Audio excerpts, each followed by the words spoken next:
স্বৈরাচার শেখ হাসিনার দোসর এবং মানবতা বিরোধী অপরাধের অভিযোগে অভিযুক্ত সেনা কর্মকর্তাদের নিয়ে দেশে শুরু হয়েছে তীব্র আলোচনা।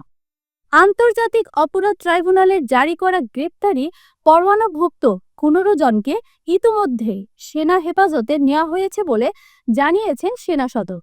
বিকেলে সংবাদ সম্মেলনে সেনাবাহিনীর adjutant general major general Mohammad Hakimuzzaman এ তথ্য জানান।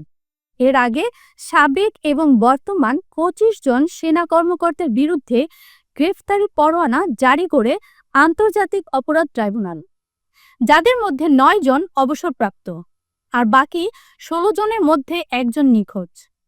সেনা সদর জানায়, গ্রেফতারি পরোয়ানার কপি এখনও সেনাবাহিনীর হাতে পৌঁছে দিই। আমরা এখন পর্যন্ত ওই পাইনি, যেটা ওয়ারেন্ট আমরা এখনো আমাদের হস্তগত হয়নি।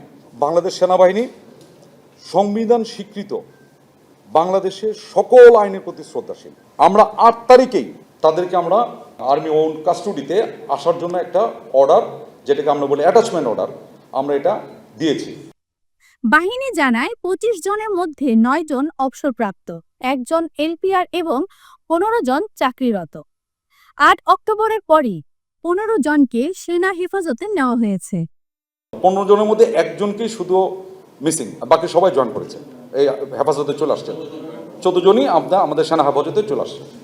8 অক্টোবর গুমের 2 মামলা ও রামপুরায় শিক্ষার্থীদের ওপর হামলার ঘটনায় সাবেক প্রধানমন্ত্রী শেখ হাসিনা, সাবেক স্বরাষ্ট্রমন্ত্রী, সাবেক পুলিশ কর্মকর্তা বেনজির সহ 30 আসামির বিরুদ্ধে গ্রেফতারি পরোয়ানা জারি করে আন্তর্জাতিক অপরাধ ট্রাইব্যুনাল।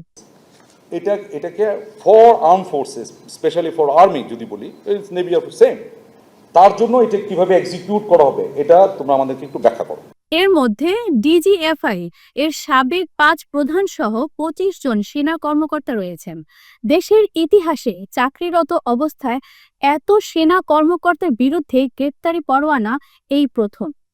22 অক্টোবর হেফাজতে থাকা কর্মকর্তাদের ট্রাইব্যুনালে হস্তান্তর করা হবে কিনা এ প্রশ্নে সেনা সদর জানায়, ট্রাইব্যুনালের আইনগত ব্যাখ্যা পাওয়ার পরে ব্যবস্থা নেওয়া হবে। এছাড়া ফেব্রুয়ারি নির্বাচনে মাঠ পর্যায়ে সেনা মোতায়েন 3 থেকে 4 গুণ বাড়ানো হবে বলেও জানিয়েছেন সেনা সদর।